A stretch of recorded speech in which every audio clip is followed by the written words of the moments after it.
കുറച്ച് ദിവസങ്ങളായി നമ്മുടെ മുഖ്യധാരാ മാധ്യമങ്ങളുടെ ഏക പ്രധാനപ്പെട്ട ചർച്ചാ വിഷയം എന്ന് പറയുന്നത് mayor Arya Rajendran bus driver വിവാദമാണ്.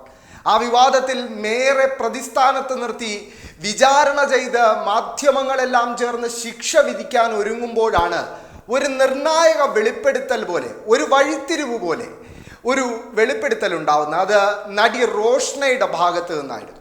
നടി റോഷ്ന നടത്തിയ വെളിപ്പെടുത്തൽ ഈ ഡ്രൈവർ യദു കൃഷ്ണ മുൻപ് കുന്നംകുളത്ത് വെച്ച് ഡ്യൂട്ടിക്കിടെ തന്നെയും അപമര്യാദയായി പെരുമാറിയിട്ടുണ്ടായിരുന്നു എന്നായിരുന്നു ആ വെളിപ്പെടുത്തൽ.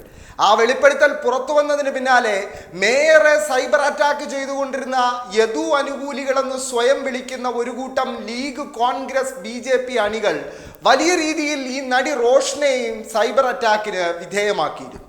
നടി റോഷ്നയുടെ ഫേസ്ബുക്ക് പ്രൊഫൈൽ പരിശോധിക്കുന്ന ആർക്കും ആ സൈബർ അറ്റാക്ക് വ്യക്തമാവുന്നതാണ്. ഇപ്പോൾ നടി റോഷ്നയ്ക്കെതിരെ ഉയർന്ന ഏറ്റവും പ്രധാനപ്പെട്ട ആരോപണം ഈ സംഭവം നടക്കുമ്പോൾ നടി റോഷ്ന സ്ഥലത്തുണ്ടായിരുന്നില്ല എന്നും അവർ ബാംഗ്ലൂരുവിലോ മുംബൈയിലോ മറ്റോ ആയിരുന്നുവെന്നും അതുകൊണ്ട് തന്നെ അവർ പറയുന്നതെല്ലാം വ്യാജമാണ് എന്നുമായിരുന്നു. എന്നാൽ ഇപ്പോൾ നടി റോഷ്ന ഒരു നിർണായകമായ വെളിപ്പെടുത്തൽ നടത്തിയിരിക്കുകയാണ്. തൻ്റെ യാത്രാ വിവരങ്ങൾ മുതൽ ടിക്കറ്റിൻ്റെ അടക്കം കോപ്പി ഉൾപ്പെടെ പോസ്റ്റ് ചെയ്ത് ഒരു ഫേസ്ബുക്ക് പോസ്റ്റുമായി നടി റോഷ്ന രംഗത്ത് വന്നിരിക്കുകയാണ്. ആ ഫേസ്ബുക്ക് പോസ്റ്റ് നമുക്കൊന്ന് വായിച്ചു നോക്കാം. നമ്മളൊരു ട്രിപ്പ് ബുക്ക് ചെയ്യുമ്പോൾ അതിൻ്റെ കൂടെ മെയിൽ ID കൊടുക്കുന്നത് മാങ്ങ പറിക്കാനല്ല എന്ന് എല്ലാവരെയും അറിയിക്കുന്നു. കഴിഞ്ഞ വർഷത്തെ മെയിൽ ബോക്സിലെ സെയിം ഡേറ്റിൽ ഇങ്ങനെ ഒരു ടിക്കറ്റ് ഇപ്പോൾ കുത്തിക്കയറ്റിയിടുന്നത് ഒക്കെ വളരെ ബുദ്ധിമുട്ടുള്ള കാര്യമാണ്. ആരെ വേണമെങ്കിലും നിങ്ങൾക്ക് ന്യായീകരിക്കാം, പക്ഷേ എന്ത് പറഞ്ഞും ന്യായീകരിക്കാമെന്നാകരുത്. വെറും നിരപരാധിയായ എന്നെ മുൾമുനയിൽ നിർത്താൻ കഷ്ടപ്പെടുന്നവരോട് 13/6/2023 എൻ്റെ ബുട്ടീക്കിലേക്ക് പർച്ചേസ് ആവശ്യങ്ങൾക്കായി പോയതാണ് ഞാൻ. 16/6 തിരിച്ചെത്തുകയും നാട്ടിലെത്തി 19 തിരികെ വരുമ്പോഴാണ് ഈ വിഷയം നടക്കുന്നത്. പിറ്റേന്ന് 20/6 ഫ്ലൈറ്റിൽ ബംഗളൂരുവിലേക്ക് യാത്ര ചെയ്യുകയും ചെയ്തിട്ടുണ്ട്. 26 ബംഗളൂരുവിലുണ്ടെന്നുള്ളത് സത്യമാണ്. പക്ഷേ ഈ ഫോട്ടോ നാട്ടിലെ വീട്ടിൽ മുന്നിൽ നിൽക്കുന്നതാണെന്നേ ഉള്ളൂ. ഒരു ഫോട്ടോ മുംബൈയിൽ. പെരിന്തൽമണ്ണയിൽ പോയത് ഒരു എൻഗേജ്മെൻറ്റ് ഫംഗ്ഷൻ അറ്റൻഡ് ചെയ്യുവാനായിരുന്നു. ബംഗളൂരുവിൽ പോകേണ്ടത് കൊണ്ടാണ് പെരിന്തൽമണ്ണയിൽ നിന്ന് എറണാകുളത്തേക്ക് തിരികെ വന്നത്. എൻ്റെ യാത്രകളെല്ലാം തന്നെ എൻ്റെ സ്ഥാപനത്തിൻ്റെ പർച്ചേസസിന് വേണ്ടി മാത്രമായിരുന്നു.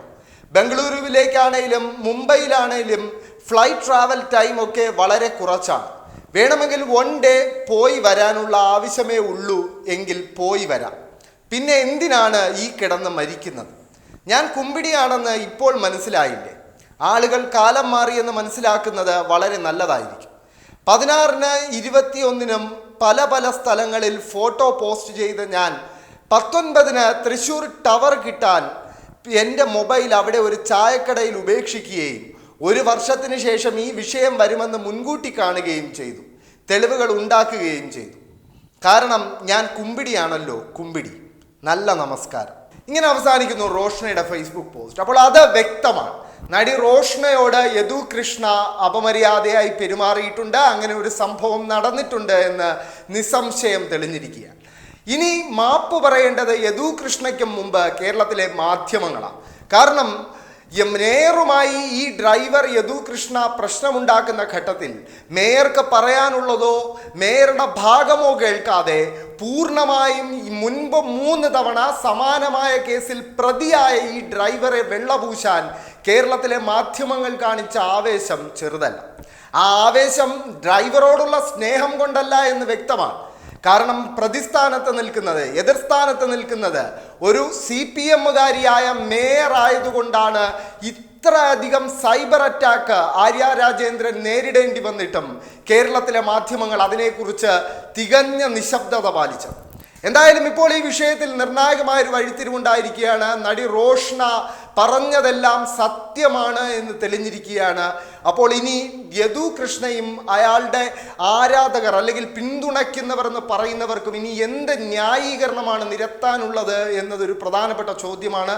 എന്തായാലും ഈ വിഷയത്തിൽ ഇതുവരെ മേയറെ ആക്രമിച്ചുകൊണ്ടിരുന്ന കേരളത്തിലെ മാധ്യമങ്ങൾ ഇനി നിശബ്ദത പാലിക്കാനാണ് സാധ്യത എന്ന് വേണം മനസ്സിലാക്കാൻ.